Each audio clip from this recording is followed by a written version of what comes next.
जिथे प्रशासनालाच अजून civic sense नाही तिथे नागरिकांकडून काय अपेक्षा करायची।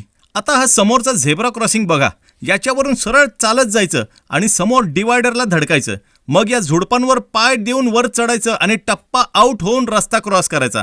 अंडर टेबल पाकिटं देऊन जेव्हा टेंडरची बिलं पास होतात ना, तेव्हा याच गोष्टी बघायला मिळणार आपल्याला। मित्रांनो, मेंदूजी कलई या आपल्या चॅनलमध्ये आज आपण आलो आहोत पुणे जीपीओ इथे। या दिशादर्शकावर विश्वास ठेवून जर तुम्ही त्या दिशेने निघालात तर तुम्ही पृथ्वीची पूर्ण चक्कर मारून परत याच जागेवर याल, पण तुम्ही त्या जागेवर पोहोचणार नाही। आणि हे काय पौड रोड्स, किती रोड्स आहेत पौड्सला जायलास?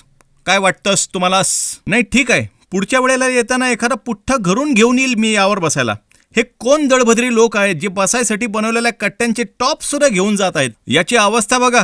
हे सुशोभीकरण आहे का थुशोभीकरण आहे? या सर्व पाहुण्यांना मी पुन्हा इथे आमंत्रित करतो, कृपया इथल्या बोर्डवरचे तुमचे नाव खोडून जा। पालिकेने केलेल्या निकृष्ट दर्जाच्या कामांमुळे तुमचं नाव खराब होतंय। अर ते पण मिटलंच आहे की, राहू द्या, नका येऊ। बरं, याची ओळख मी करून देतो। याच्या चेहऱ्यावर जो क्रॉस दिसत आहे त्याचा जीसस क्राइस्ट यांच्याशी कोणताही संबंध नसून इथे पुढे तोंड चिकटवण्यासाठी एक पेस्ट भरली होती।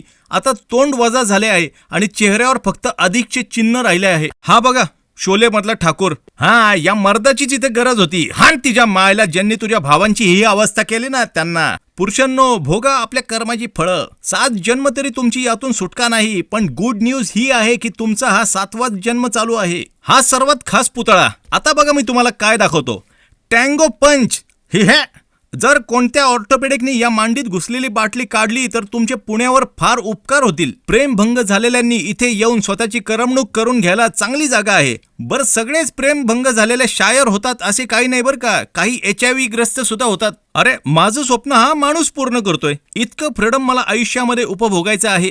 Court marriage registration with government certificate. अरे येड्या, तुला एवढी तर अक्कल पाहिजे की कोर्टाने हे सांगितले आहे की पब्लिक प्रॉपर्टीवर असे बोर्ड लावणे कायद्याने गुन्हा आहे। याच्याकडून सर्टिफिकेट घेतलेल्यांचा घटस्फोटच होत असणार। सार्वजनिक मुताऱ्यांपासून ते बस स्टॉप पर्यंतचा प्रवास। अरे कुठेही असले पोस्टर लावत जाऊ नका, लोक स्वतःचे खिस्से चाचपडून बघतायत की खरंच काय प्रॉब्लेम तर नाही झाला ना मला। शेवटी आपण पुण्यातून पुण्याला पोहोचलोच। एकंदरीत ज्या देशामध्ये नागरिक शास्त्राचा पेपर 25 मार्कांसाठी आणि इतर पेपर 100 मार्कांसाठी असतात त्या देशात या गोष्टी बघायला मिळणं आश्चर्याची गोष्ट नाही।